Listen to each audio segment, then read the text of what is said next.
Olá, sejam bem-vindos a mais um episódio do Engenharia em Foco, o podcast da ABMEC, com a colaboração do CREA Minas, o podcast que conecta profissionais e temas relevantes da engenharia, agronomia e geociências. No episódio de hoje, vamos falar sobre um tema essencial para a segurança industrial e a integridade das instalações, a norma regulamentadora número 13, que trata de caldeiras, vasos de pressão e tubulações. Vamos entender como ocorre a fiscalização do Ministério do Trabalho e Emprego, os principais desafios e irregularidades encontradas e como os profissionais e empresas podem atuar de forma preventiva. Então fique ligado. Tudo bem? Me chamo Ronaldo Bandeira, sou engenheiro mecânico e presidente da ABMEC. Hoje, mais um episódio do Engenharia em Foco. O nosso assunto hoje é sobre a NR13. Nós trouxemos profissionais da área e auditores do Ministério do Trabalho. Bom, para a gente começar, gostaria de apresentar aqui todos. Sou o Wanderson Rezende, engenheiro mecânico, engenheiro de segurança do trabalho. Sou diretor da empresa Adequar Engenharia, em Caldeiras de Vasos de Pressão. Atuo nesse mercado aí há quase 39 anos. Bom, meu nome é Julie, eu sou auditora fiscal do trabalho do concurso de 2007. Desde 2007 eu fui treinada pelo Carlos Paixão, que é o meu preceptor em Valadares também, meu grande mestre na área, e desde 2010 sou coordenadora de projetos de fiscalização na área de saúde e segurança em Minas Gerais. Já trabalhei também na Secretaria de Inspeção do Trabalho por 2 anos, na parte de projetos de fiscalização de saúde e segurança em todo o Brasil, e atualmente assessoro a chefia do Estado de Minas Gerais na área de saúde e segurança e também coordenadora de projetos de fiscalização atualmente em áreas classificadas e atmosferas explosivas. Sou Carlos Paixão, sou auditor fiscal do trabalho, estou lotado na Gerência Regional do Trabalho em Governador Valadares e coordeno para a Superintendência Regional do Trabalho de Minas Gerais o projeto Caldeiras, Vasos de Pressões, Tubulações e Tanques. Dentro desse projeto, nós escolhemos algumas atividades que são prioridades nesse projeto de fiscalização. Bom, antes de mais nada, só para as pessoas que estão aqui nos assistindo, eu gostaria que um pouco do Wanderson falasse e o Carlos Paixão completasse. Sim. O que seria aí essa norma R13, o que ela abrange, quais as atividades em si, onde era utilizada. Eu acho importante a gente contextualizar Sim. isso. A NR13, ela cuida de caldeiras, vasos de pressão, tubulações e tanques. No começo era caldeiras, depois passou para ter os vasos de pressão e posteriormente passou a ter as tubulações e os tanques. As caldeiras são equipamentos destinados a produzir e acumular vapor sob pressão superatmosférica, utilizando qualquer fonte de energia, que é a definição da NR13. Porque não é combustível, então quando a gente envolve energia, tem as caldeiras elétricas, tem as caldeiras movidas a gases quentes também, que não geram fogo, no caso. Paixão, se eu gostaria de complementar aí as palavras do Wanderson. Só para contextualizar, a NR13 é a norma de segurança estabelecida pelo Ministério do Trabalho e Emprego, através da Secretaria de Inspeção do Trabalho, onde ela traz todos os requisitos de segurança para a operação de caldeiras, vasos de pressão e tubulações ligada a caldeiras e vasos de pressão.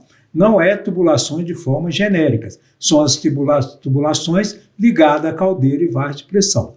Então essa norma é que estabelece dentro do país as exigências técnicas para proteger os trabalhadores que estão no ambiente de trabalho onde você tem esse tipo de equipamentos que acabamos de citar aqui e são abrangidos pela NR13.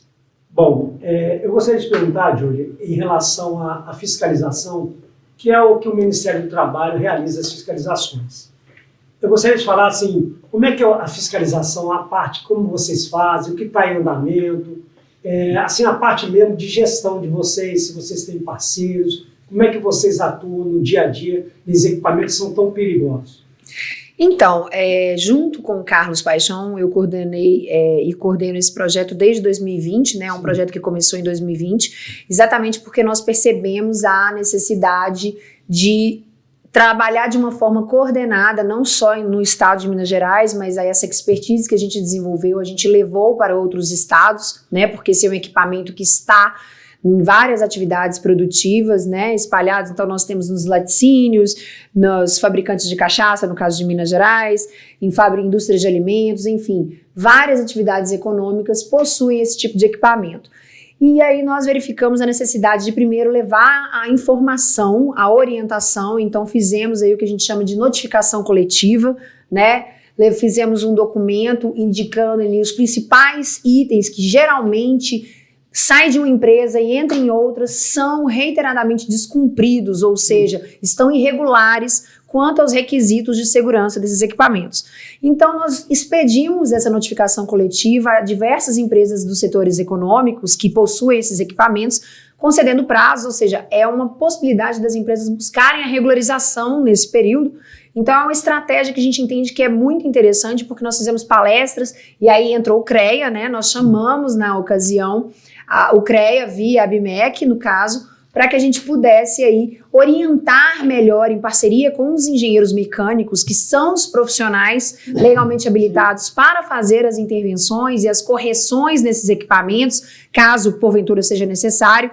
E infelizmente, pelas fiscalizações, nós constatamos que a situação ainda é crítica. Nós encontramos, e o Carlos vai falar um pouquinho mais sobre isso, a situação melhorou muito de 2020 para cá, né? Mas a gente ainda tem muitas interdições. O que isso significa? Nós temos equipamentos que não poderiam estar funcionando porque não existem dispositivos de segurança que colocam em risco não só a saúde e a segurança dos trabalhadores, como de toda a empresa, de todo o entorno, de toda a comunidade. Então, assim, são fiscalizações planejadas a partir de estatísticas que a gente tem de acidentes ampliados. É importante a gente trazer isso aqui. Nós temos alguns segmentos que têm pequenos acidentes. Então, por exemplo, hoje qual é um segmento que você tem um índice alto de acidentes? O setor da saúde. Por quê?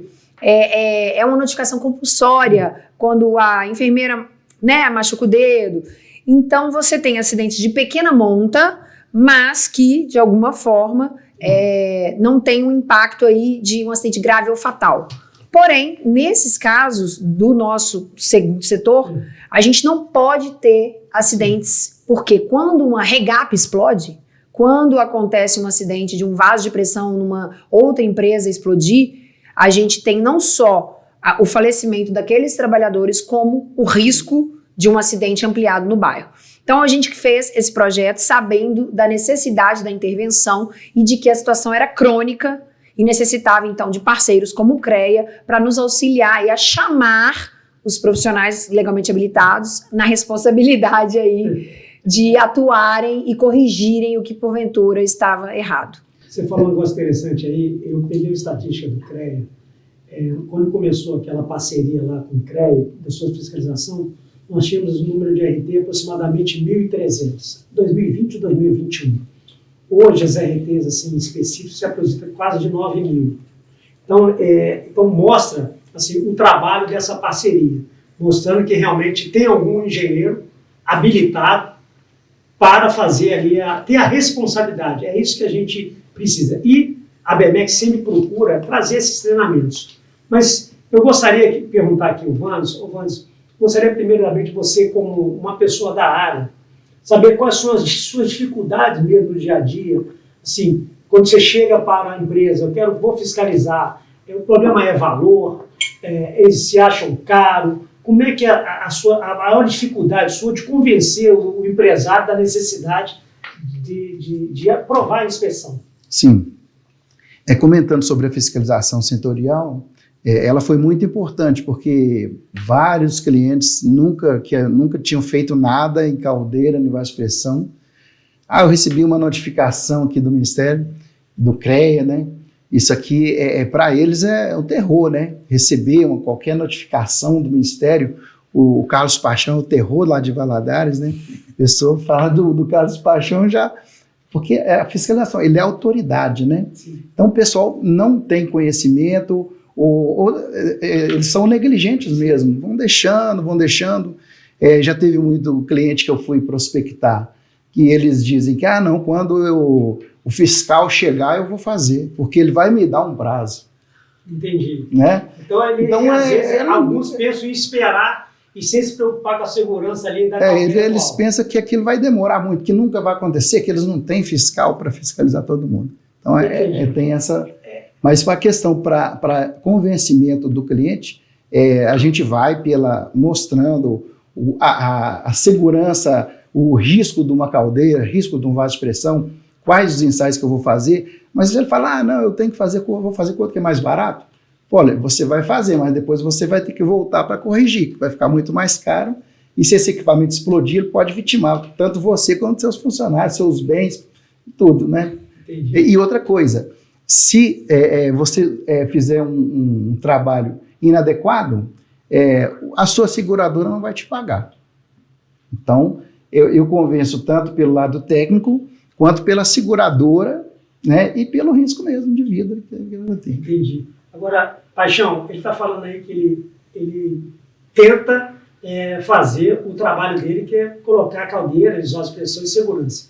Mas você, no campo, como é que é o seu dia a dia, suas dificuldades que você encontra? Eu não estou falando nem técnica, assim, de chegar, você ver lá, como é que é a atividade sua no campo, quando você chega especificamente para mexer com a vaso, pressão e caldeira. O Ronaldo, como a Júlia falou ainda há pouco, né, o projeto ele trabalhou com duas metodologias. A primeira foi, nós escolhemos, né, algumas atividades que a gente entende que tem esses equipamentos, caldeira, vaso de pressão e a tubulação ligada a esses equipamentos, que foram basicamente laticínios, frigoríficos, recaustadores de pneu e fabricantes de aguardente, que foi a base, né, que nós começamos.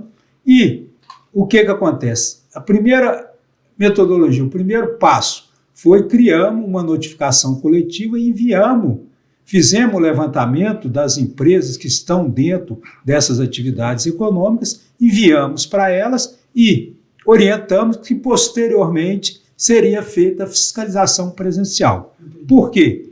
Tem alguns itens da NR13 para caldeira, por exemplo. Tem alguns itens que são grave e eminente risco. Por exemplo, a falta do operador de caldeira qualificada, a falta da inspeção periódica caldeira em dia, né? A falta na caldeira de válvula de segurança, de manômetro, de nível de água, né? De caso de caldeira de combustível sólido. Você encontra isso às vezes? Injetor. Sem válvula de segurança?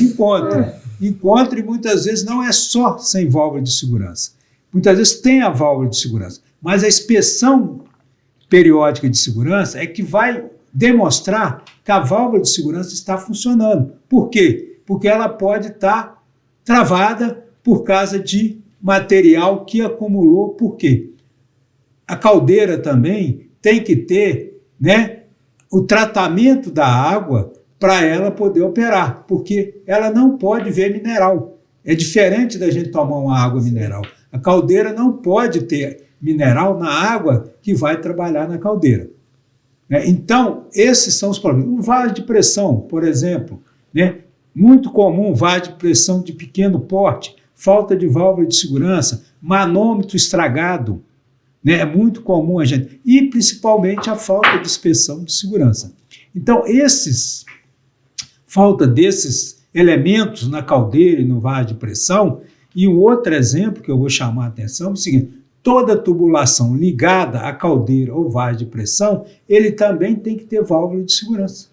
Então nós temos muito profissional legalmente habilitado que não sabe disso. Mas pela NR13, essa tubulação que está ligada à caldeira e vaso de pressão, ela tem que ter essa válvula de segurança nessa tubulação. Então isso é um elemento que se não tem, é motivo de interdição. Então a gente, na fiscalização presencial, paralisamos imediatamente o equipamento. Entendi. Como é que esse canal de denúncia, por exemplo, que eu posso utilizar com vocês, é algum site ou algum e-mail, se eu quero denunciar? E eu não sei, além disso, você falou das fiscalizações da documentação, tem a presencial também, e alguma denúncia. Como é que faz que alguém quiser fazer uma denúncia, é porque está suspeitando que aquela empresa A, B ou C não está agindo de forma correta. Tá, eu queria complementar só umas coisas que o Carlos falou, porque a gente fez esse trabalho, né, tem feito esse trabalho já há 5 anos, então a gente já viu muita coisa acontecendo, e quando ele fala eu me recordo. É muito satisfatório a gente ver que o número de ARTs aumentou em razão do projeto, e assim nós tivemos em outros projetos também, né, a gente tem esses dados, essas estatísticas, essa parceria aí com a BMEC, mas isso é uma questão que a gente também se preocupa, qual a qualidade desse trabalho, né? Então não basta ter a ART, a gente tem que ter um trabalho que esteja em conformidade com as normas, e muitas vezes a gente vê que alguns trabalhos não estão adequados às normas que são pertinentes, tanto a NR13 quanto os códigos ASME. Por isso a gente tem feito rotineiramente esses momentos como esse, inclusive a gente agradece a oportunidade, e fizemos no final do ano passado, eu gostaria de deixar o link, né, para o pessoal depois clicar e ter acesso pelo site da BMEC da cartilha, né, que é uma cartilha que a gente fez, onde tem lá todas as informações importantes sobre reforma de caldeira, sobre uma caldeira nova, ou seja, também para os fabricantes, para as revendas e um checklist. E então isso é uma coisa que eu queria complementar. Além disso, quando chegam e falam, Wanderson, sobre essa questão do prazo, a estratégia das ações especiais setoriais, das notificações coletivas, são exatamente dar prazos para todos ao mesmo tempo, para não beneficiar um ou outro. Então, quando a gente solta um lote de milhares de notificações coletivas para um setor econômico, com uma orientação padronizada, e organiza eventos em parceria com as instituições, com o CREA, fazendo palestras, lives, e nós temos até várias lives gravadas, né? É exatamente porque esses prazos vão correr de uma forma, né, igual e equânime para todo mundo, até para evitar uma concorrência desleal. Sim. E depois de vencidos esses prazos, não há que se falar em mais prazo, né? Então, a gente tenta, com essa estratégia, ser o mais justo possível, levar a informação da melhor forma possível, com a melhor comunicação, mas não existe mais prazo. Então, essa informação ou esse entendimento que você recebe, ele é completamente incorreto, porque o prazo já foi concedido na notificação. Sim. Ademais, mais do que pensar no prazo que o fiscal vai dar, e isso me impressiona, é a ausência do conhecimento do risco. Sim. Que ali está. Porque nós precisamos de esperar quantas barragens acontecerem mais para a gente entender que isso é sério. Nós precisamos de esperar quantos laticínios explodirem mais para acontecer que isso é sério, para entender que isso é sério. Então, é o tipo do acidente que a gente chama de acidente ampliado. Eu não posso ter que esperar. Então, existe o risco e ele é grave e iminente. Esse é um equipamento que explode se não tiver a manutenção adequada. Então, não há que se falar de prazo. É um risco de explosão, né? E nós estamos falando de vidas. Quanto vale uma vida? Né? Então é sobre isso. Complementando uma outra coisa, o seguro, você falou das seguradoras, e é uma experiência muito positiva que a gente tem tido, quando as empresas passam por uma fiscalização e se adequam e demonstram às seguradoras que elas fizeram as adequações, o seguro fica mais barato. Cai o preço. Então, isso é economicamente interessante para que a empresa tenha conhecimento, porque isso a gente já percebeu em todos os segmentos que passamos, os postos de combustíveis, esses estabelecimentos. Então, é interessante que o PH saiba e tenha na ponta da língua que esse valor investido na segurança, ele vai ser retornado, inclusive, num seguro mais barato. E é uma dica interessante. A questão do mineral, Carlos, que você falou da água, sim, eu só queria complementar que existem águas que têm muita sujidade ou enfim, elas não são puras. E por isso há necessidade do tratamento, porque ele fica incrustado tanto nas tubulações, né, e aí pode entupir uma tubulação, quanto ele pode chegar nas válvulas, e aí ele pode entupir uma válvula de segurança. Para quem é leigo aqui, é a mesma coisa que uma panela de pressão que não tivesse aquela coisinha, como é que chama aquilo? Aquilo é uma válvula de segurança. Da panela de pressão. Não soltasse a pressão. O que vai acontecer, pessoal? É a mesma coisa. E outra coisa, a gente já pega muito em fiscalização a válvula regulada em pressão incompatível com a pressão que deveria ser. Pensa aí, pessoal, a pressão deveria ser 9, a válvula de segurança abre a 12. O que vai acontecer? Vai explodir primeiro. A gente pega isso diuturnamente. Uma válvula que foi regulada para abrir numa pressão superior à pressão máxima de trabalho admissível. Então, é muito sério isso. Essa questão da calibração de válvula, ajuste que hoje é inspeção e teste, né? A inspeção e teste de válvula de segurança com a PMTA a regulagem acima da PMTA, ocorre muito na empresa, por exemplo, assim, o PLH vai lá, faz a inspeção e manda o cliente calibrar, inspecionar em outra empresa, fazer a inspeção e teste. E essa outra empresa não procura saber qual que é a PMTA da caldeira. Eu já peguei muitas também. Então, PMTA é 10, a válvula está com 12. Aí eu, às vezes, conheço a empresa e falo, você está inspecionando, calibrando válvula acima da PMTA. Isso aqui é risco grave iminente. Eu fico pensando como que a gente pode, Ronaldo, fazer um trabalho com essa turma, porque é sério. A empresa, quando contrata um profissional legalmente habilitado, ela acredita que ele vai trazer a segurança para ela, porque ela não tem que entender disso. Um laticínio tem que entender de fazer um bom queijo, Exato. De fazer um bom leite. Ele não tem que entender de segurança de válvula. E é por isso que ele vai remunerar bem um profissional para fazer esse serviço. Eu lembrei de um caso aí, esse termo de cooperação entre o CREA e o Ministério do Trabalho. O Ministério do Trabalho, isso aí foi publicado, ele enviou para o CREA vários termos de interdições para analisar se aquele laudo de inspeção tinha algum vício do profissional. Todos esses termos de interdições estão no CREA em andamento, quase 100. Tem uns que ainda estão na Câmara de Mecânica analisando, tem uns que já estão na ética, tem uns que já passaram do CREA, está lá no CONFEA. Então, existe um passo a seguir. Então, o processo do CREA é porque todas as pessoas estão ouvindo. Então, todos os termos de interdições que vocês passaram estão todos em andamento no CREA.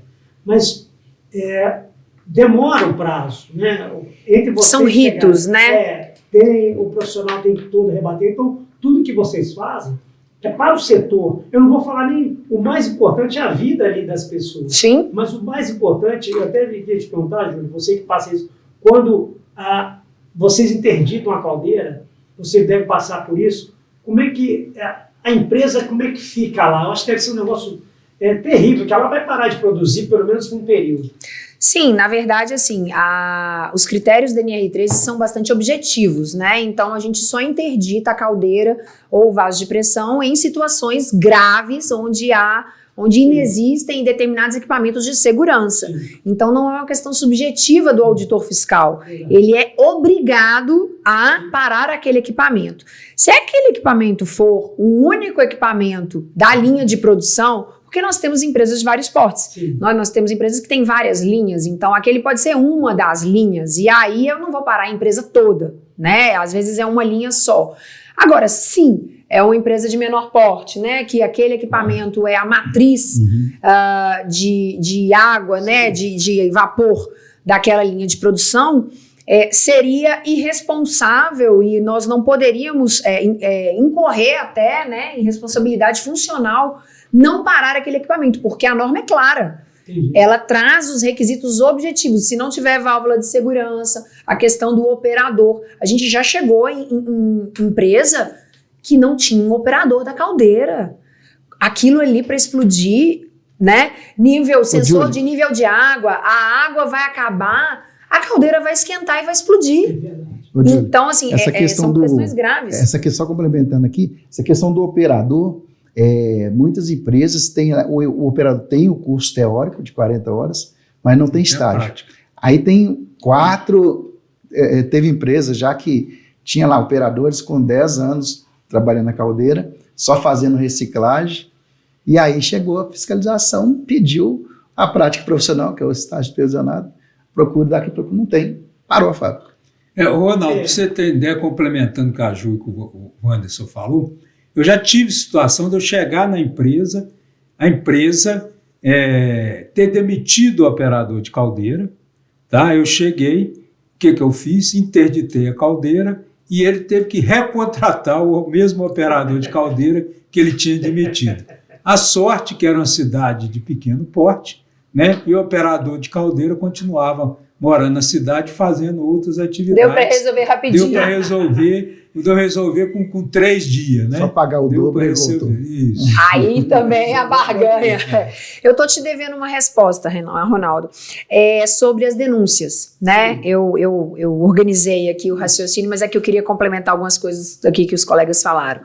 Em relação às denúncias, nós temos um canal oficial de denúncias que recebem tanto denúncias de equipamentos que foram fabricados em desconformidade com a norma, e aí quaisquer equipamentos, não só NR13, mas, por exemplo, nós temos máquinas de panificação, açougue, cilindros, que também saem em desconformidade com o que a NR12 determina, né, que nós estamos aqui na ABMEC falando para mecânicos também, né. E então esse canal ele serve tanto para esse tipo de denúncia, né, então é importante informar qual que é a irregularidade, o descompasso e a empresa. Também denúncia de situações de desconformidade do ambiente de trabalho, denúncias trabalhistas, né? Denúncias com a Receita Federal é com a Receita Federal, porque de vez em quando o povo mistura as coisas, mas é a parte trabalhista do ambiente de trabalho, então é registro, falta de registro, salário atrasado, jornada. É anônima, Júlia? Pode ser anônima, a pessoa marca um xizinho e fala anônima, ou ela põe os seus dados se ela quiser um retorno, tá? Basta simplesmente entrar nos canais de busca, né? Nós temos aí Google e outros tantos, e digitar denúncia CIT. CIT significa Secretaria de Inspeção do Trabalho. E aí ele vai pedir para fazer o login e preencher ali um formuláriozinho básico, informando se são várias normas regulamentadoras que estão sendo descumpridas ou alguma em específico. Isso é distribuído, passa por uma triagem e é distribuído para a região onde há a base territorial, porque nós temos um estado do tamanho de um país, então nós temos várias gerências no estado de Minas Gerais com auditores fiscais em todas elas. Espalhados. Paixão, Carlos Paixão, nas suas inspeções,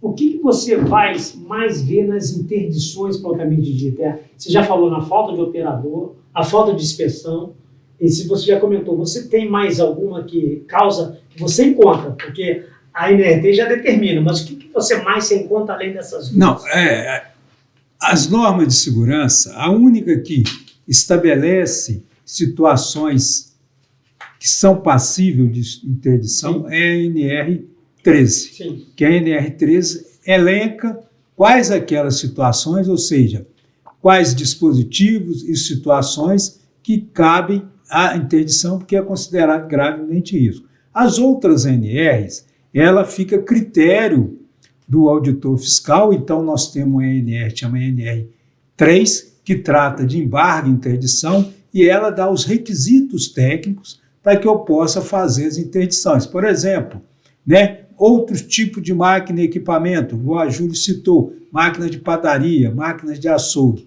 Então, de acordo com esses critérios da NR13, eu vou aplicar a metodologia desses critérios para determinar se vai ter interdição ou não. Diferentemente da NR13, que ela é específica, já estabelece que a falta desse dispositivo ou dessas situações é grave e eminente risco. Então, não existe nem cálculo de metodologia prevista na NR13. Automaticamente já é interdição. Eu só fiquei com a dúvida, você interditou, vamos supor que presencialmente tinha alguma dessas não conformidades de segurança, e como é que esse equipamento pode voltar a funcionar? Está interditado, você coloca lá o seu procedimento, e como é que faz para voltar, para funcionar? Igual eu falei anteriormente, na fiscalização presencial, nós verificamos, por exemplo, eu chego na empresa, independente do tamanho, do tipo da atividade econômica, tem caldeira, no caso da caldeira, eu vou verificar se tem um operador qualificado, capacitado para operar a caldeira. E se esse operador está a função dele como operador de caldeira. Por exemplo, vou dar um exemplo, Ainda ontem, a Júlia mandou um questionamento de um colega que ele encontrou na empresa que o operador de caldeira também era operador de uma determinada máquina. Não pode. O operador da caldeira tem que ficar na caldeira. Ele, se for caldeira a combustível sólido, lenha, cavaco de madeira ou pó de serra, ele vai estar alimentando essa caldeira enquanto ela está produzindo vapor para a linha de produção que ela atende. Se não, se for caldeira a combustível líquido, no caso óleo diesel, ou combustível gasoso, no caso de GLP, ele vai ficar lá sentadinho assistindo a caldeira funcionar. Mas ele só pode sair do local para fazer as necessidades básicas e para a tomada de refeição. Fora isso, ele tem que ficar a jornada de 8 horas na caldeira.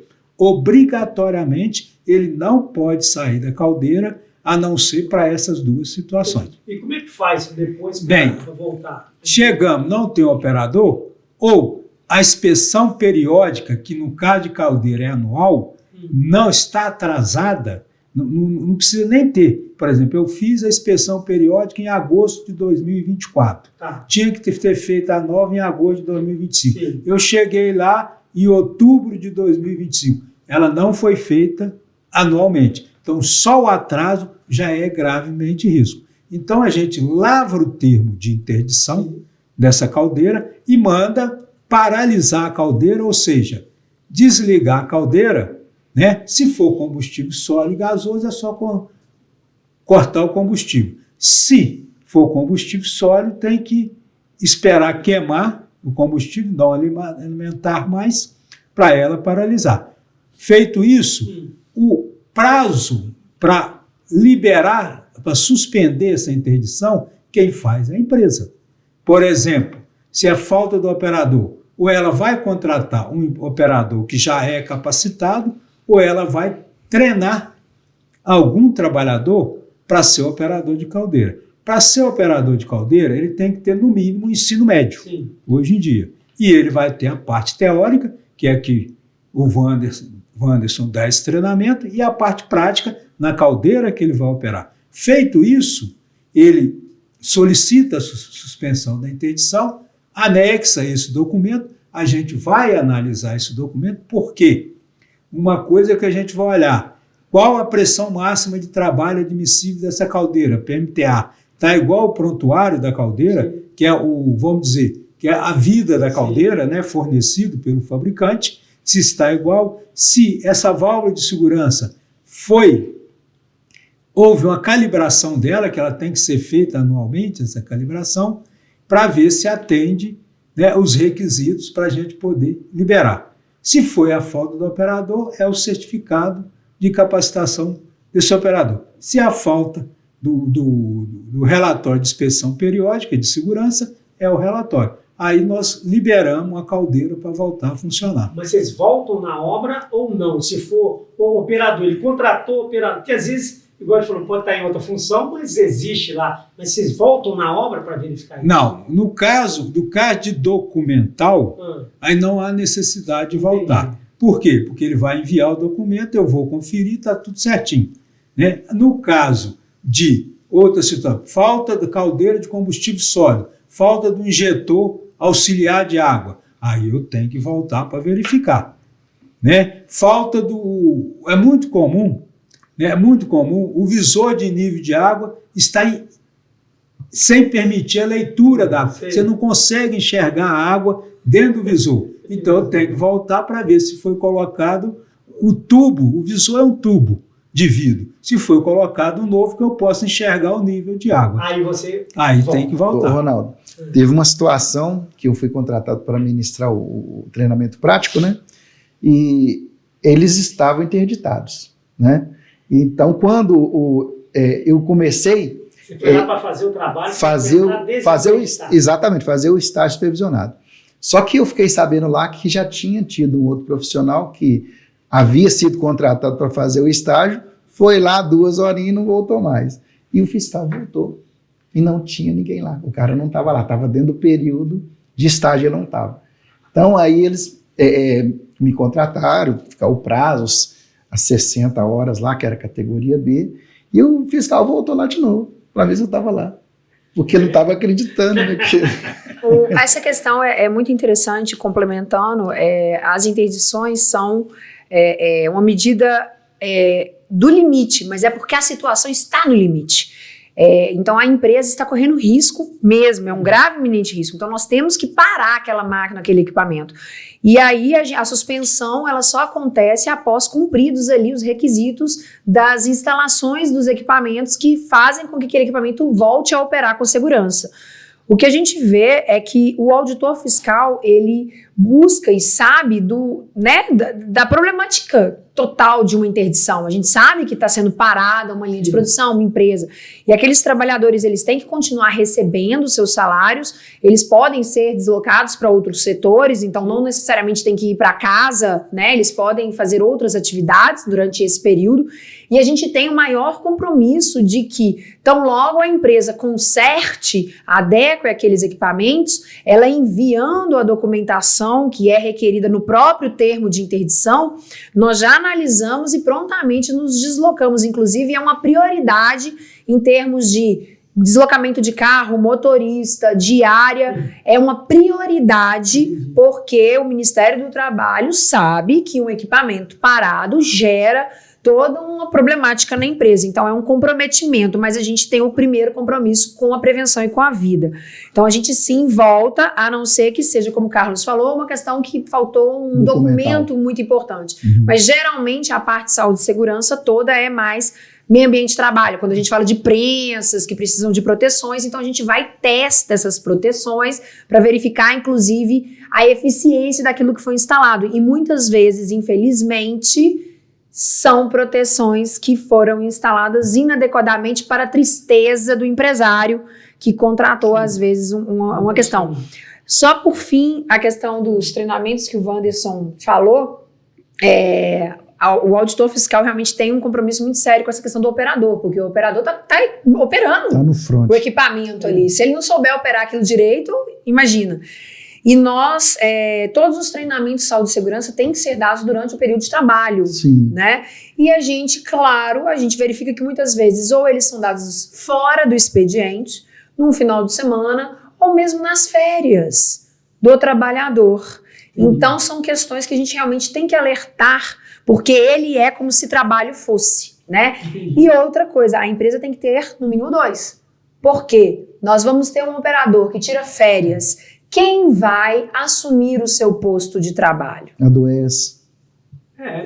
A produção não vai parar. Não para. Por isso que a gente, quando orienta a empresa, né? Por exemplo, chega na empresa e só tem um operador, a gente orienta ele a providenciar outro. Eu não posso obrigá-lo a ter 2.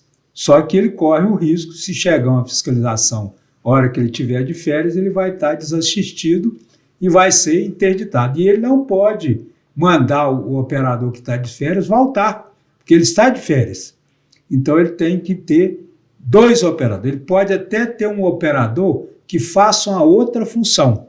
Agora, quando ele substitui o titular de operação da caldeira, ele fica somente ali. Vai qualifica logo uns 5.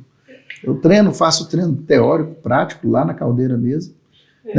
Deixa eu te perguntar, Carlos, quando você, por exemplo, você citou o exemplo lá que chegou na caldeira, está sem inspeção, em agosto, chegou em outubro, continua sem inspeção, beleza, interdição. Mas vamos dizer que você chegou em outubro, ele fez em setembro, né, fez com um atraso, né? Isso gera alguma multa? Wander, tem 2 situações.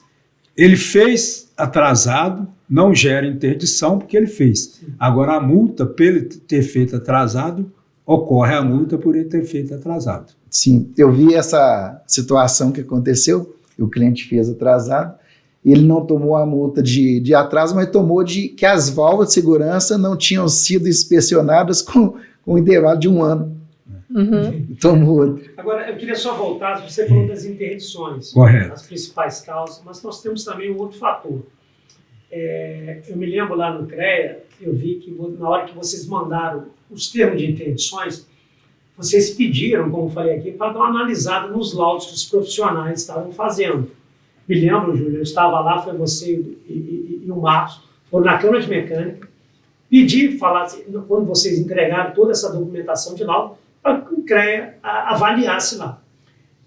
Eu vou perguntar para vocês dois, o seguinte, esses laudos, até para o PLH estar ciente de onde ele pode estar errando, né? O nosso associado, ou quem quiser entrar nessa área, saiba. Agora, esses laudos em que o Ministério pediu para analisar, porque não estava assim, refletindo a verdade, ou tinha cálculos assim, diferentes, o que mais vocês encontraram nesses laudos, até para ajudar o PLH? O que é muito comum desses laudos, Ronaldo, é o PLH permitir, né, colocar no laudo que a válvula de segurança está abrindo, né, com pressão superior à pressão máxima de trabalho admissível. O exemplo que a Júlia deu. É 10 kgf, no RG. é 10 kgf por centímetro quadrado. Ele mesmo provocou o põe que RG. a válvula vai abrir com 12 kgf por centímetro Pode quadrado. ser um erro numérico. Pode ser, mas muitas vezes, né, por quê? O que a NR13 fala? Ele tem que retirar a válvula, né, desmontar essa válvula, né, e fazer a calibração dessa válvula numa bancada, né, e depois remontar a válvula e emitir o laudo, o certificado de calibração dessa válvula. Então, o que acontece muitas vezes? Ele não manda fazer essa calibração, não desmonta e não manda fazer essa calibração. Então, ele chuta um valor de abertura da válvula, porque a válvula tem que ter o valor de abertura e o valor de fechamento. Da chuta acima da PM. Tem que ter o valor de abertura e o valor de fechamento de acordo com a pressão máxima. Que o laudo trabalha não está batendo com a realidade. Você pega, por exemplo, o laudo anterior e vê com o novo. Normalmente a gente pede o anterior e o atual para fazer uma comparação. Entendi. Além disso, tem outra coisa muito comum. O profissional coloca no laudo várias medidas que tem que ter. Um tubo interno da caldeira com incrustação, um vazamento de água da caldeira. Ele coloca isso, medidas a serem adotadas, medidas que deveriam ser adotadas antes dele liberar a caldeira para funcionar. Injetou que não Não é funciona. para fazer depois, não. Entendi. Quer dizer, ele tem que corrigir a caldeira para depois emitir o laudo que ela está ok. Porque um dos itens que pede no laudo é se a caldeira está apta para funcionar. Então você põe lá 5 medidas que a caldeira tem que ser adotada, essa caldeira não está apta para funcionar e ele libera a caldeira Só mesmo apontou assim. os erros. A caldeira só pode funcionar se colocar a válvula de segurança que não tem. Pronto. O laudo tem Não, que ser o conclusivo laudo e tem que- Conclusivo. Então, E quer com dizer, falta segurança. de conclusão no laudo. No laudo, Você falou essa isso. parte aí do raciocínio da pressão diferente da gente que tem que dar. Isso nós estamos falando serviços que é o seu trabalho de PLH. Depois Sim. nós vamos entrar como fabricante e renovador, que é reformador, desculpa, que é outro assunto. Essa questão eu queria contribuir, porque isso é muito sério, né, Carlos? A gente verifica novamente que o empresário contratou ali um profissional legalmente habilitado, né, para poder fazer a inspeção do equipamento. Nós temos caldeiras, né, que têm mais de 25 anos e que teriam que ter aí uma inspeção específica, porque já é um equipamento idoso, que precisa de ter uma série de inspeções mais detalhadas, porque às vezes o casco pode estar corroído, então gera uma série de outros riscos, né? Na solda. Tudo, Exatamente. E aí, então, o empresário, eu me coloco muito no lugar do empresário, sabe? Que contrata um profissional e acha que tá ali, agora eu resolvi a minha questão de segurança, porque muitas vezes a gente vê empresários que nem sabiam do risco. Então, quando a gente recebe ou envia, quando eles recebem e a gente envia uma notificação coletiva, é nesse intuito de orientar adequadamente um checklist mesmo, por onde ele deve percorrer. E aí ele contrata e o profissional legalmente habilitado entrega para ele um laudo falando medidas a adotar e no final equipamento apto. Se existem medidas a adotar, o equipamento não está apto. Então a gente pega esse tipo de laudo de inspeção com frequência e a sensação que a gente tem é que ninguém conversou com ninguém. nem o engenheiro conversou com o empresário, mas, na verdade, o engenheiro tinha que conversar de início. Falar, olha, o seu equipamento foi encontrado isso, então o laudo tem que mostrar realmente o antes e depois o depois. E aí, ao final, tem um parecer conclusivo. Após instalação de todos esses dispositivos que não tinham no equipamento foto do antes, foto do depois, o equipamento agora está apto para uso. Mas o que a gente vê rotineiramente, né, Carlos, é o engenheiro quase que prestando uma consultoria do que deve ser feito. Mas aquele equipamento, então, não pode funcionar enquanto aquilo não for... Estou fazendo um levantamento. Não for feito. Levantamento. Então, a conclusão do laudo é equipamento inapto a funcionar enquanto você não fizer as instalações. É isso que tem que ser dito. Ronaldo, porque, só complementando, porque é o seguinte, a própria NR13 pede que os equipamentos, a caldeiro, o vaso de pressão, tem que ter o registro de segurança. O que é o registro de segurança? O registro de segurança é um documento, pode ser físico, um livro, ou pode ser eletrônico, né, onde vai constar tudo que foi feito na caldeira. E nesse registro de segurança também tem que constar quando é que foi feito a inspeção. A primeira coisa, a inspeção inicial e depois as inspeções periódicas sucessivas. Então, esse registro de segurança é obrigatório. Ou é um livro, ou é e-mail físico, ou e-mail eletrônico. Então, ali tem que constar isso. Então, por exemplo, ele teve que mandrilhar um tubo, lixar um tubo. Então, vai constar lá. Ele teve que trocar o visor do nível de água. Vai constar nesse registro de segurança. Então, muitas vezes, o profissional não coloca isso igual eu falei, que vai ter que ser feito e libera a caldeira. Entendeu? Então, tinha que ser feito antes para depois liberar. Porque senão você põe em risco. E a gente tem uns casos interessantes, muito bons. As eu historinhas. Vou até mostrar para os Isso é as historinhas. Que um dia eu recebo uma ligação do colega lá da gerência. Carlos, um engenheiro teve aqui, profissional legalmente habilitado em mecânica, teve aqui e falou que o VAR de pressão tem válvula de segurança. Eu não vi, mas ele falou que o pressostato é a válvula de segurança. Nossa. Quem é engenheiro mecânico sabe que o pressostato, num vaso de pressão de ar comprimido, é aquele equipamento que, quando captura o ar do meio ambiente, ele liga e você chega num posto de combustível para abastecer, você calibrar seu automóvel, você vai escutar o compressor com VAR de pressão acoplado fazendo tá, tá, tá. O pressostato está funcionando. Na hora que ele enche o VAR de pressão, o pressostato desliga. Tá. E falou que o pressostato era a válvula de segurança do VAR de pressão. O colega, como não é engenheiro, né, falou, Carlos, é isso mesmo? Falei, não, ele tentou te enganar falando isso. Tem até a definição no glossário, né?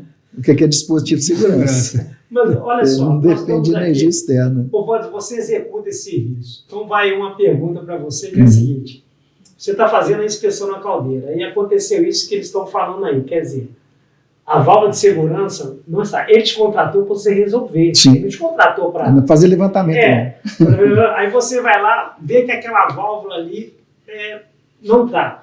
Ele vai com certeza vai te forçar. E o laudo? Sim. Como é que você vê isso como um PLH? Isso deve acontecer. Eu tenho válvula para emprestar. Aí eu empresto a minha válvula com certificado, certinho. Coloco lá, depois, quando a dele chegar, eu volto lá novamente, coloco para funcionar, faço o teste de acumulação, que tem até a facilidade hoje de fazer na bancada, de testar ali, mas não é a mesma coisa. Entendi. Você testar só no nitrogênio ali, ele dá aquela abridinha. Na caldeira você tem volume, né? Às vezes a válvula está travando, na manutenção ele pode passar batido, na montagem, né? Mas no teste de acumulação não passa, não. Entendi. Essa é uma opção que você daria para o seu cliente. Agora, nesse mesmo assunto, nós estamos falando no caso de inspeção, mas agora vamos passar aí um pouco para os reformadores e fabricantes. Eu tenho uma preocupação muito grande com o reformador. Como é que você encara Paixão, o Carlos Paixão, nesses reformadores, principalmente pela parte da reforma, porque quando a caldeira passa de 25 anos, né, ela realmente precisa de toda aquela... Quando a gente fala inspeção, na verdade, eu acho que o nome inspeção dá a entender que é só para inspeção, não, aquela revisão mesmo. A revisão mesmo. Como é que você faz quando você chega lá? Quais são as não conformidades? Quando você vê, às vezes, você vê lá aquela caldeira, você vê que ela tem 30 anos, mas tem uma plaqueta ali que não está de 30, a plaqueta está de 20. Reformada em. Reformada em. Eu queria saber como é que você encara quando você chega nisso, vê que tem problema, porque quando chega a 25 você tem, assim, primeiro que você resumisse assim, o mínimo possível que pede numa revisão, e o que você encontra, eu estou falando de reformador primeiro. O Ronaldo, nós temos a seguinte situação, tá? O que acontece? É muito comum as pessoas comprarem caldeiras velhas de seguinte maneira: a empresa parou de funcionar e vende a caldeira. A empresa comprou uma caldeira nova com a capacidade maior, porque ela aumentou a linha de produção dela, ela vende essa caldeira para alguém. Sim. Ou para uma outra empresa que vai utilizá-la, ou para um reformador. Se essa empresa que vai utilizar, ele tem que fornecer os documentos, tem que fornecer o prontuário, junto, o registro de segurança, o último laudo de inspeção. Se é para um reformador, ele vai reformar essa caldeira. Sim. Esse reformador, ele tem que ter um engenheiro mecânico como responsável pela essa reforma dessa caldeira. Sim. O que acontece muitas vezes é que ele não tem um engenheiro mecânico responsável pela reforma dessa caldeira. Por quê? Ele vai reformar essa caldeira, vai ter que refazer a placa de identificação dessa caldeira, vai ter que refazer o prontuário dessa caldeira. Vamos supor que ele vai reformar a caldeira, vai trocar todos os tubos internos da caldeira. Então, o prontuário novo tem que colocar os tubos.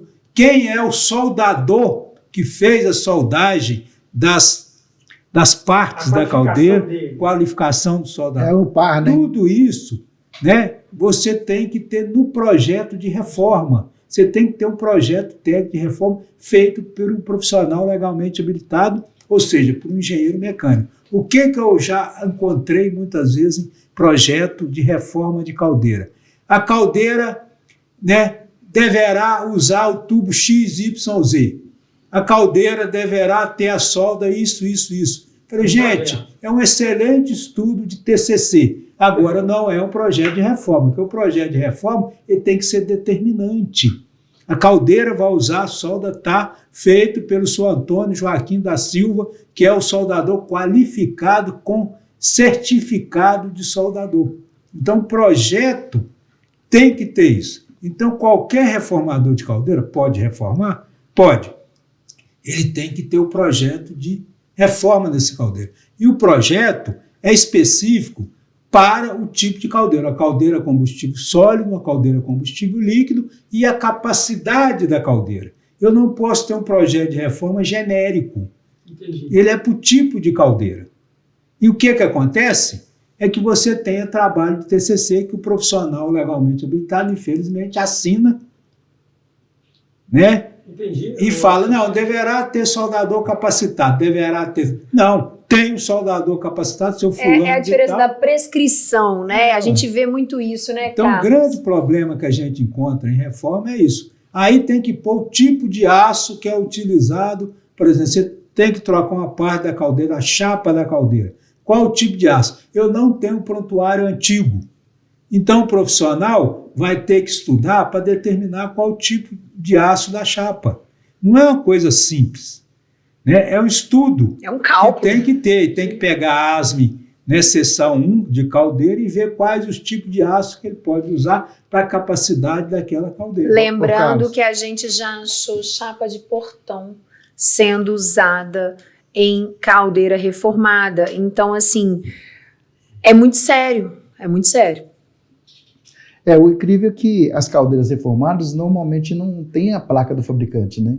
Não tem o ano. Você não tem o ano. Então, quer dizer, primeira coisa, essa caldeira aí deve ter mais de 30, 40 anos. Por quê? Para ele se livrar de uma avaliação de integridade, onde ele vai ter que fazer uma metalografia, a dureza, né? Fazer uma varredura de solda, tirar todo o isolamento térmico da caldeira, limpar aquela solda toda, vai dar um trabalhão, refazer o isolamento, isso fica caro. E vai ficar inviável o negócio, né? Então eles... Mais caro que isso vai ser a explosão. Aí o cliente que compra, sem o auxílio de um PLH, ele vai entrar nessa aí, e quando ele me chama para fazer a inspeção, chego lá, a caldeira está toda pintada, bonitinho, eu falo assim, cadê o prontuário ou reconstituído, ou o que tiver aí, o que você tem do projeto de reforma da caldeira? Me dá um prontuário lá de reforma 2023, falei, mas essa caldeira tem mais de 40 anos, vamos ter que fazer uma avaliação de integridade. Vocês estão falando em reformadores, vamos dizer assim. Agora, em caldeira nova, Carlos, o que você encontra aí em caldeira nova que você acha que pode ser um alerta até para o empresário ou para o PLH despercebido? O que você tem encontrado em caldeira nova? Ronaldo, caldeira nova, a gente tem...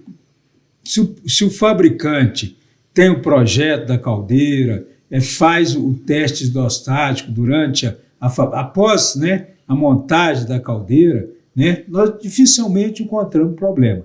Quando é um fabricante consolidado no mercado. Né? Eu vou dar um exemplo para vocês. Né? Eu gosto muito de dar exemplo, que é a situação que eu já vivi depois de 40 anos de auditoria fiscal. Já viu, né? Muita coisa. Essas histórias são ótimas. Na minha cidade mesmo, tinha uma empresa que fabricava caldeira categoria B de combustível só de pequeno porte. Né? De pequeno porte.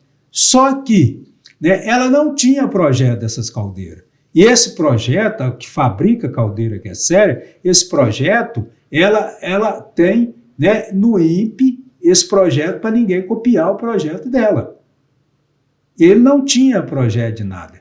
Ele tinha vamos dizer, um falso projeto feito por um engenheiro mecânico da cidade, né, que eu até conheço, né, e vamos dizer assim, não representava o que a caldeira tinha. Ele não tinha soldador qualificado, nada disso. Felizmente, né, ele faliu depois de pouco tempo que eu estava lá na gerência do governador Valadares, né?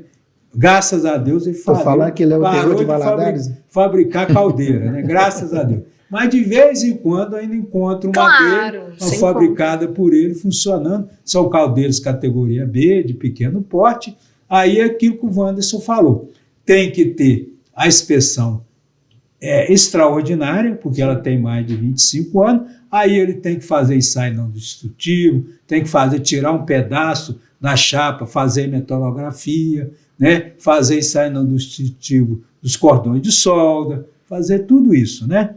Então, hoje a gente faz a metalografia, microscopia, né? Na verdade, dá muito...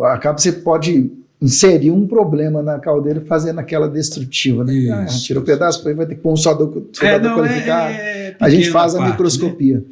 Né? Mas eu vejo, Ronaldo, eu encontro nas caldeiras novas prontuário sem memorial de cálculo. Mas isso é grave. Foi o que o Carlos falou. Quando é de um fabricante tradicional, renomado, Tem muito tradicional aí que não entrega. Tem tradicional aí, até com selo ASME. Tá, entendi. Agora, até com selo ASME. A gente está indo aqui quase para o fim, mas eu queria ouvir vocês dois primeiro, depois o Vannes. Assim, o recado que você daria aí, seja para o empresário que está comprando, ou comprando uma nova usada, ou para o PLH, assim, uma pincelada, qual as dicas você daria para, vou começar com você primeiro, Carlos, a dica para você dar primeiro, vou te falar para o profissional que quer entrar nessa área, qual a dica que você daria para esse PLH? A dica, eu muitas vezes dou aula em curso de pós-graduação de engenharia de segurança, né? E tem muito profissional, engenheiro mecânico, né, fazendo curso de engenharia de segurança. E eu falo com ele que uma área boa de trabalho é a área ligada à NR13. Agora, o profissional tem que se especializar. Ele tem que conhecer o equipamento antes de sair fazendo inspeção no equipamento. Entendi. E primeira coisa, ele tem que conhecer a NR13, ele tem que conhecer a ASME seção 1 para caldeira, a ASME seção 8 para Vaso de vaso de pressão e a ASME B3 para tubulação. Então ele tem que adquirir a ASME, tem que estudar e, se possível, se ele tiver condições, né, ele fazer um curso, né, específico para a inspeção de caldeira. Entendi. Tá? Aí ele vai se especializar para fazer esse tipo de inspeção. Sem ele fazer isso, Ronaldo, ele vai fazer picaretagem, infelizmente. Ô, Júlio, eu queria falar, a sua mensagem você daria para aquele empresário que está ou reformando, ou comprando uma nova, reformando a dele, ou comprando uma reformada, ou um fabricante, que isso é a mesma linha que você pensar. Qual assim, o recado que você daria para que ele não tenha problema em sua produção? Então, primeiramente, buscar no site do CREA verificar se esse profissional legalmente habilitado, pelo número da RT dele, é realmente o profissional, é o engenheiro mecânico, que é o profissional que pode fazer esse tipo de intervenção, né, regra geral. Porque nós já encontramos, inclusive, engenheiros agrônomos, né, engenheiros civis, entre outros, que não possuem o conhecimento da engenharia necessário para fazer esse tipo de intervenção e se aventuram nessa inspeção. Então, buscar no CREA se esse é o profissional. Ademais, essa para mim é uma relação de consumo, como tantas outras. Quando você compra um carro, você está comprando um carro com todos os dispositivos de segurança, né? E se tiver um problema, você não entra contra a fábrica, né? Imagina se não tem um airbag, né? Se o acidente acontecer, você espera que o airbag esteja lá. É a mesma coisa. Quando você contrata um profissional legalmente habilitado para fazer uma inspeção na sua caldeira, ali é uma relação de consumo. E se porventura forem lavrados, assim, eu nem estou falando da caldeira explodir, porque aí já Extremo. mas se porventura forem lavrados autos de infração em razão de irregularidades daquela inspeção, porque todos os autos de infração eles possuem um histórico detalhado, onde aquela infração é detalhada. Então, esse auto de infração é referente à calibração inadequada da válvula de segurança, ou seja, o profissional legalmente habilitado que foi contratado não fez o serviço conforme a norma, né? E aí, esse auto de infração, ele vai gerar uma multa, tem um processo administrativo que, caso não se entre com recurso ou o recurso seja improcedente, ele é convertido numa multa. E essa multa, ela é para a empresa, né? Então, o empresário recebeu uma multa ali por uma prestação de serviço inadequada.